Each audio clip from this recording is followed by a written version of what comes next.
Have you ever felt an inexplicable pull towards something deeper within yourself? A mysterious longing that you simply could not explain or ignore? That quiet, persistent whisper, drawing you toward greater meaning, profound wisdom, and a more complete understanding of who you truly are. That force has a name, and one of history's greatest psychological minds dedicated his entire life to understanding it. His name was Carl Gustav Jung, a Swiss psychiatrist and psychoanalyst who fundamentally transformed how humanity understands the human mind.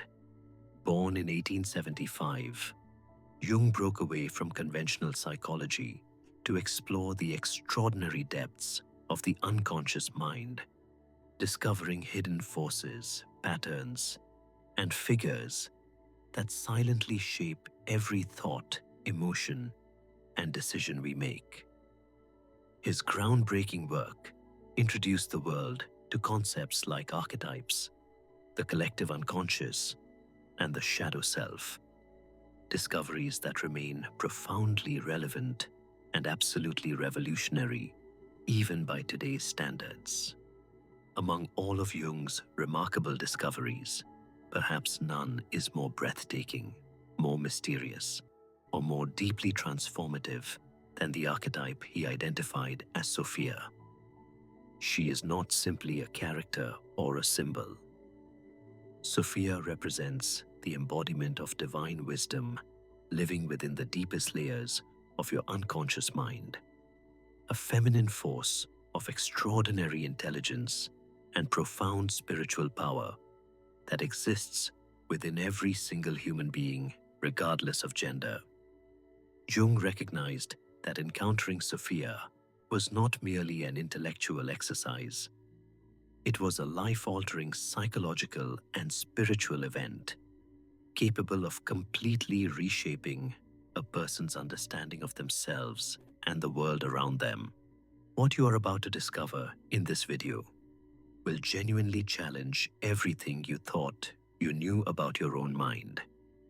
We are going to open doors that most people never even realize exist, journeying into the deepest, most hidden chambers of the unconscious, where Sophia patiently waits. The insights you will gain here are not simply interesting ideas. They are transformative revelations that have the power to fundamentally change how you live, how you think, and how you connect with the wisdom already residing within you. Prepare yourself, because what comes next may be the most important psychological journey you have ever taken. To truly understand Sophia, we must first understand what Jung meant by an archetype.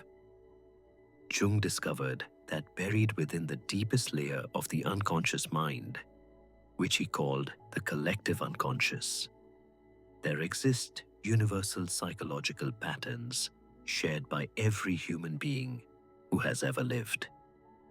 These patterns, these archetypes, are not learned through personal experience. They are inherited, woven into the very fabric of human psychology, the same way instincts are woven into animal behavior. They are ancient, powerful, and absolutely real in their psychological effects. Among these archetypes, Jung identified what he called the anima, the feminine psychological principle that exists within every human psyche. And at the very highest, most evolved expression of the anima sits Sophia, the archetype of divine wisdom herself. Her presence throughout human history is nothing short of extraordinary. In ancient Egypt, she appeared as Isis, the goddess of wisdom, magic, and cosmic order, the Great Mother who held the secrets of life and death within her hands. In ancient Greece, she manifested as Athena, the goddess of wisdom and strategic intelligence. born fully formed from the mind of Zeus himself. Within the Christian tradition, she appears as the Virgin Mary, the sacred feminine vessel through whom divine wisdom entered the human world. Across thousands of years and dozens of cultures, humanity kept encountering the same profound feminine figure, not because people were copying each other, but because Sophia lives within the collective unconscious of our entire species. Within Jung's psychological framework, Sophia serves an absolutely precise and critical function. She acts as the bridge between the conscious ego and what Jung called the self, which he defined as the totality of everything a person is, everything they have been, and everything they are capable of becoming. She is the destination of psychological wholeness, the guide who leads you toward complete integration of your entire being. And here is what makes this genuinely remarkable. Sophia is not a fairy tale, not a poetic metaphor, not a spiritual fantasy. She is a precise psychological pattern built directly into the architecture of the human mind, operating exactly like instinct, waiting not for your invitation, but simply for your readiness. Jung observed a pattern so consistent across his clinical work that it became one of the most important discoveries of his entire career. Imagine someone who has done absolutely everything right by society's standards. They pursued the correct education, built the expected career, established the proper relationships, constructed the life that everyone around them confirmed was successful and admirable. Then one morning, somewhere around their late 30s or early 40s, they wake up and something has fundamentally shifted. The achievements that once felt meaningful now feel hollow. The identity they carefully constructed feels like a costume belonging to someone else entirely. They are not depressed in any ordinary clinical sense. They are paralyzed by a profound and terrifying meaninglessness that no external achievement can touch. Jung encountered this pattern repeatedly across different backgrounds, different cultures, different life circumstances, and he recognized it immediately for what it truly was: not breakdown, but breakthrough; not destruction, but the unmistakable arrival of Sophia. This moment of crisis marks the beginning of what Jung called individuation, perhaps the most important and most misunderstood concept in all of depth psychology. Individuation is the lifelong journey of becoming who you actually are, not who your parents needed you to be, not who your culture rewarded you for being, but the complete and authentic totality of your genuine self. This is absolutely not what modern self-help culture sells under similar language. Self-help philosophies predominantly prioritize comfort, optimization, and the smoothing away of difficulty. Individuation demands the precise opposite. It requires you to descend into darkness, to confront what you have buried, to integrate what you have rejected, and to survive the complete dismantling of the identity you mistook for your true self. Sophia arrives as crisis, because that is precisely how she must arrive. She is not punishing you for living incorrectly. She is functioning exactly like a midwife during an extraordinarily difficult birth. A midwife does not make the process painless. She makes survival through transformation possible. The pain is not incidental to the process. The pain is the process itself, and Sophia understands this with a wisdom that your conscious mind cannot yet comprehend. In 1913, Carl Jung did something that no amount of professional training or intellectual achievement could have fully prepared him for. He deliberately descended into his own unconscious mind, and what he encountered there nearly destroyed him. For approximately 6 years, from 1913 to 1919, Jung documented this extraordinary and terrifying inner journey in a large leather-bound journal, written in careful calligraphy and filled with elaborate haunting illustrations painted in vivid color. He called it the Red Book, and he kept it almost completely hidden during his entire lifetime. His family continued honoring that wish for decades after his death, and the world did not gain access to this remarkable document until 2009. Jung understood that its contents were simply too raw, too strange, and too genuinely dangerous for casual public consumption during his lifetime. What makes the Red Book historically significant beyond measure is precisely what it reveals about the nature of encountering the deepest layers of the unconscious. Here was Carl Gustav Jung, one of the most brilliantly trained psychiatric minds of the 20th century, a man who had studied directly under Sigmund Freud and spent his career mapping the territories of the human psyche, and he was genuinely, profoundly afraid of losing his mind. The figures he encountered in his unconscious, including the feminine wisdom figure he would later identify as Sophia, were not comfortable symbolic abstractions. They were overwhelming, autonomous presences with their own voices, their own agendas, and their own terrifying power. No level of intellectual sophistication or professional expertise provided immunity from their impact. Jung survived this descent through strategies that later became the foundation of one of his most important therapeutic techniques, which he called active imagination. He wrote obsessively, capturing every encounter in precise detail before it could dissolve. He drew and painted the figures and landscapes he encountered, giving them physical form that anchored them in reality.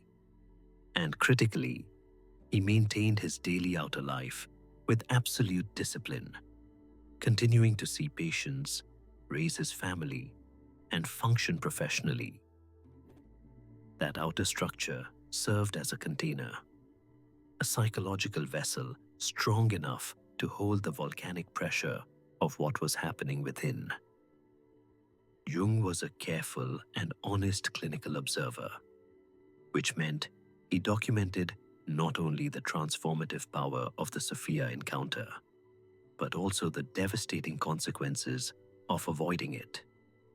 And what he observed in patients who chose avoidance was both heartbreaking and deeply instructive. These were intelligent, capable people who recognized that something profound was demanding their attention from within, and who responded by doing what modern culture enthusiastically endorses.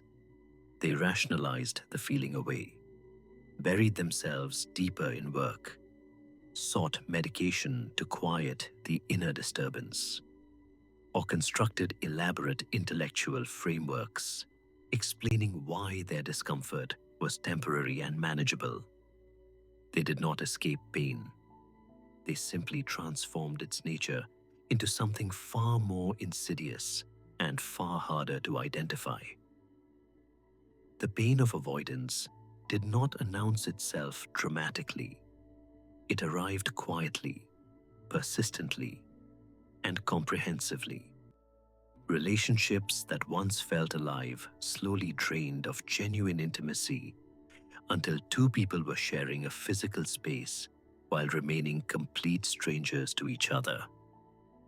Creative capacities that had once flowed naturally dried up entirely, leaving behind a person who could function competently but could no longer create anything that felt genuinely alive. Most commonly, Jung observed what he described as a persistent gray fog settling permanently over a person's entire experience of living. Not acute suffering, but a chronic, suffocating absence of genuine aliveness that no external achievement could penetrate or relieve. What Jung also observed with particular clinical significance was that Sophia's patience dramatically outlasts any avoidance strategy a human being can construct. She does not abandon the pursuit. She simply waits, and with each passing year of resistance, her eventual arrival becomes considerably more forceful and considerably more disruptive. Early engagement, though genuinely difficult, proves far less destructive than prolonged resistance. But those who leaned into the encounter, rather than fleeing it, demonstrated something extraordinary that Jung found consistently remarkable. They developed what he described as being rooted in the self, a quality of profound psychological groundedness that other people could unmistakably sense without being able to articulate precisely what they were perceiving. It was wisdom made visible through a human life, fully and courageously lived. Jung identified one of the most dangerous pitfalls of the entire individuation journey, a phenomenon he called archetypal possession, and understanding it may be the most practically important thing you take from this entire exploration. The danger is particularly insidious precisely because it begins with something completely genuine.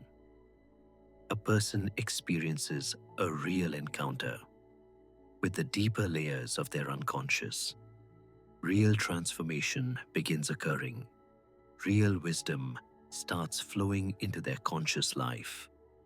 And then, almost invisibly, something shifts in the wrong direction entirely.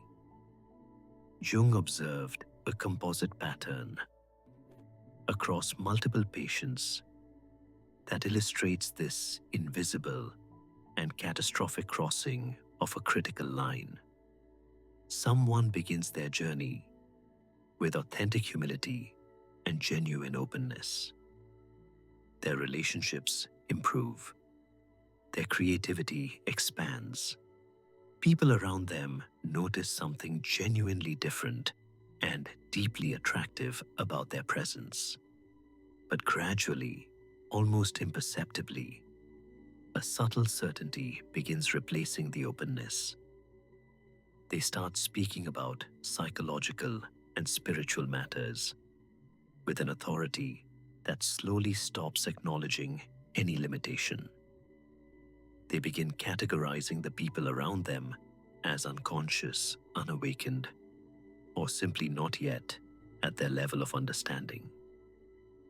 The language of wisdom remains, but the living quality of genuine wisdom quietly disappears. What began as authentic transformation has become what Jung called inflation. The ego has stopped being shaped by the archetype and has instead absorbed it, claiming the wisdom as personal possession rather than received gift. This distinction matters enormously because inflation and genuine individuation can appear superficially identical from the outside, particularly in their early stages.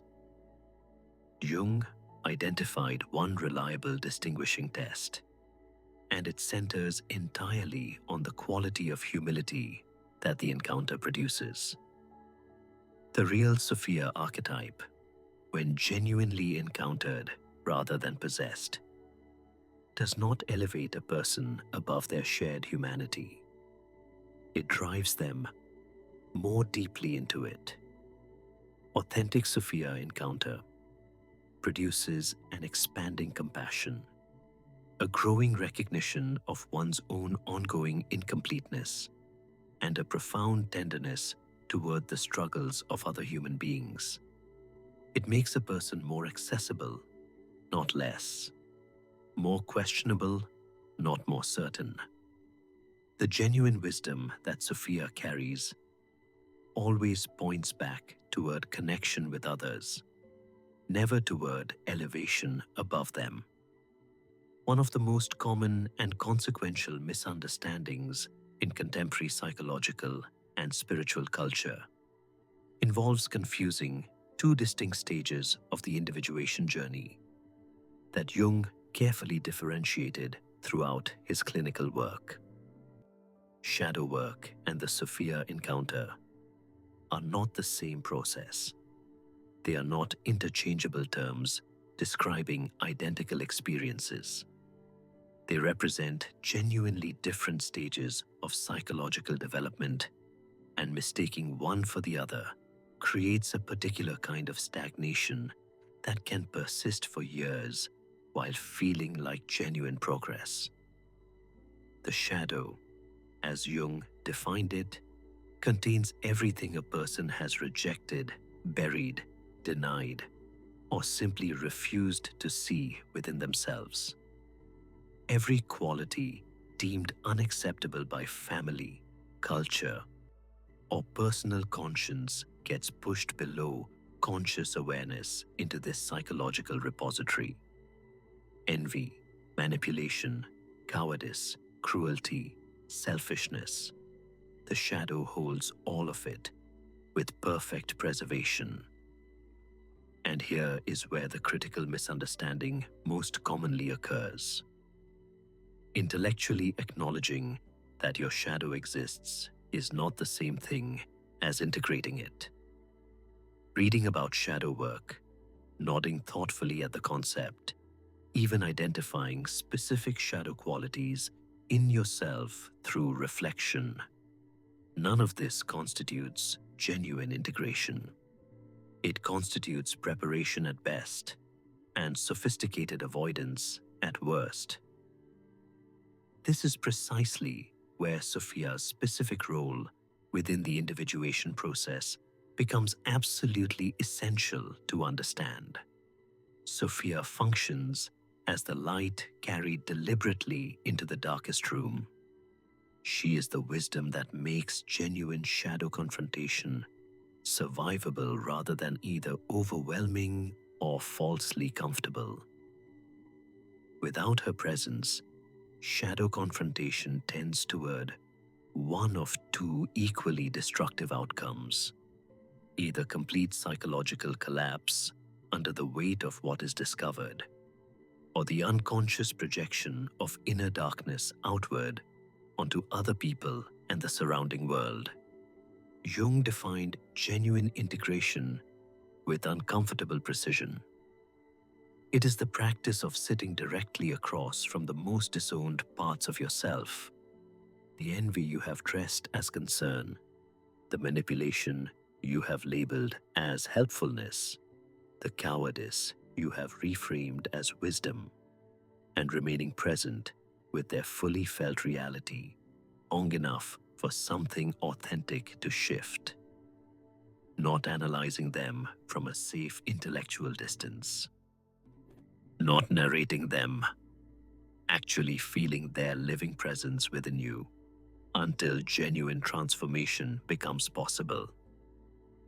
Jung identified two fundamental principles operating within every human psyche, and understanding their relationship is absolutely essential for recognizing how Sophia actually communicates. He called the first principle logos, which encompasses logic, reason, analytical differentiation, and the capacity to separate, categorize, and systematically understand the world through structured thought. He called the second principle eros, which encompasses connection, feeling, image, relational knowing, and the capacity to understand through participation rather than observation. And here is what contemporary culture almost universally misunderstands about these principles. Jung did not assign them to gender. He insisted with complete clarity that every human being, regardless of gender, contains both principles as essential psychological equipment. The problem is not that logos and eros exist in tension. The problem is what modern educational and professional systems have done to the balance between them. Most people living in contemporary Western culture were systematically trained out of the eros way of knowing before they reached 10 years of age. Educational systems rewarded correct answers over genuine wonder. Professional environments rewarded measurable outputs over deep listening. The capacity for relational knowing, for understanding through felt connection rather than analytical distance, was not simply discouraged. It was treated as intellectual weakness requiring correction. And so this deeper way of knowing did not disappear.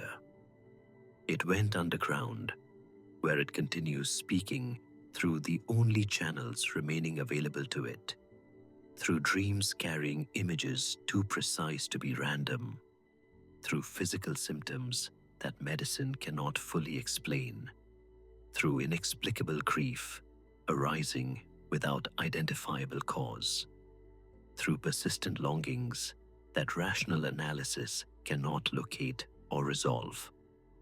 Sophia communicates almost exclusively through the eros principle. And this is precisely why so many people miss her entirely, despite her persistent attempts at contact. She arrives as image before she arrives as thought. She arrives as knowing before she arrives as logic. That sudden gut feeling that something important is being overlooked. That unexplained pull toward a particular direction that your rational mind cannot justify. That dream image that stays with you for days without releasing its meaning. These are not psychological noise. These are Sophia's precise and deliberate language, and learning to recognize them represents the first genuine step toward conscious engagement with her presence. Jung developed active imagination as the primary practical method for engaging consciously with the deeper contents of the unconscious mind. And it remains one of the most powerful and most demanding psychological techniques ever developed.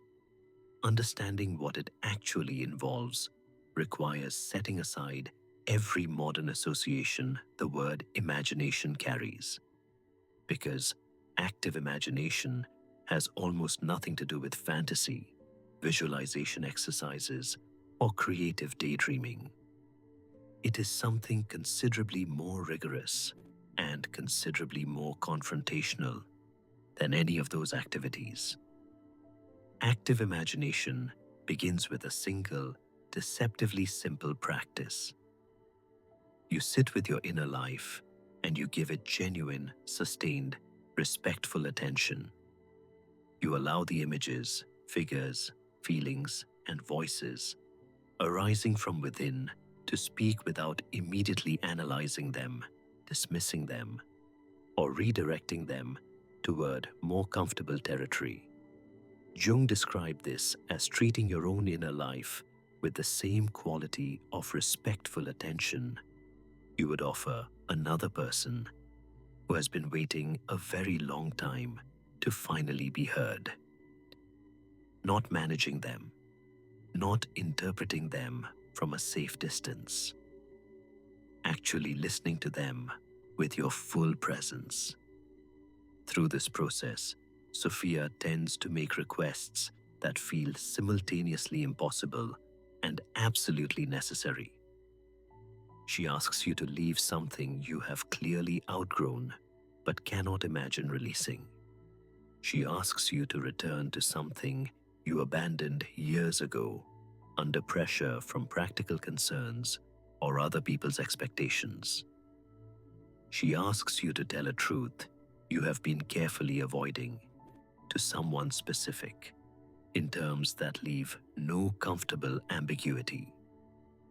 She asks you to grieve something you dismissed as unimportant, because grieving it properly would have required acknowledging how much it actually mattered. And here lies the most honest and most uncomfortable truth about active imagination in the contemporary world.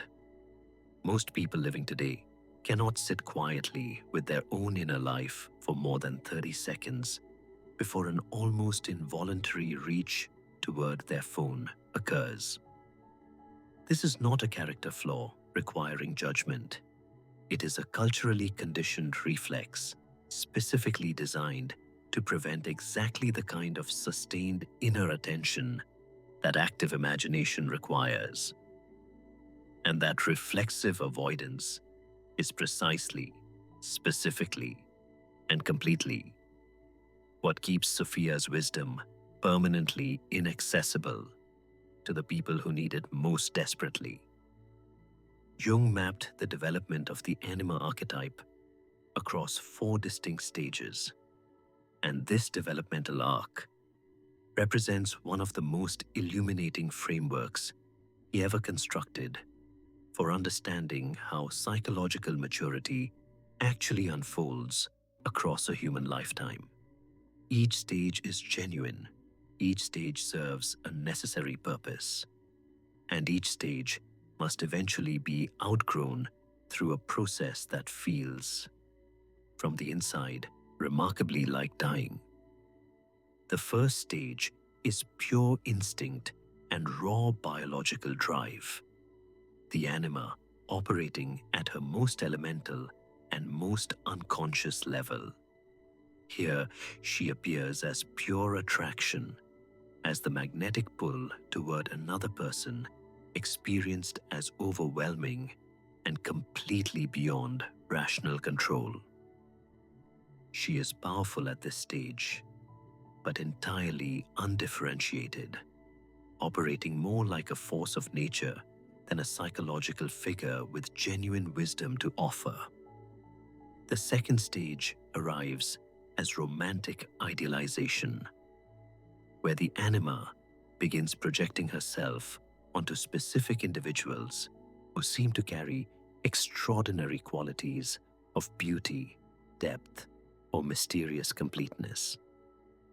This is the stage of falling profoundly in love with someone who appears to possess everything you feel missing within yourself, only to discover gradually and painfully that you are encountering your own inner figure projected outward, rather than the actual person standing before you. The third stage brings a subtle but profound shift inward, where the anima begins appearing as an interior spiritual companion, a quiet inner guide whose voice becomes increasingly distinguishable from ordinary thought. This stage carries genuine wisdom, but remains incomplete, still somewhat idealized, still somewhat separate from the full complexity of lived human experience. The fourth and final stage is Sophia herself, and reaching her requires something that no amount of reading, studying, or intellectual engagement can provide. She is accessible only through lived experience, specifically through surviving the encounters that break open each earlier stage completely, and refusing to stop at whichever stage feels sufficiently comfortable and rewarding. Each transition between stages requires a genuine depth of the previous one. And Sophia, as the final stage, represents something extraordinary. The complete integration of every human quality, without exception, both luminous and dark, both tender and fierce, both broken and whole simultaneously.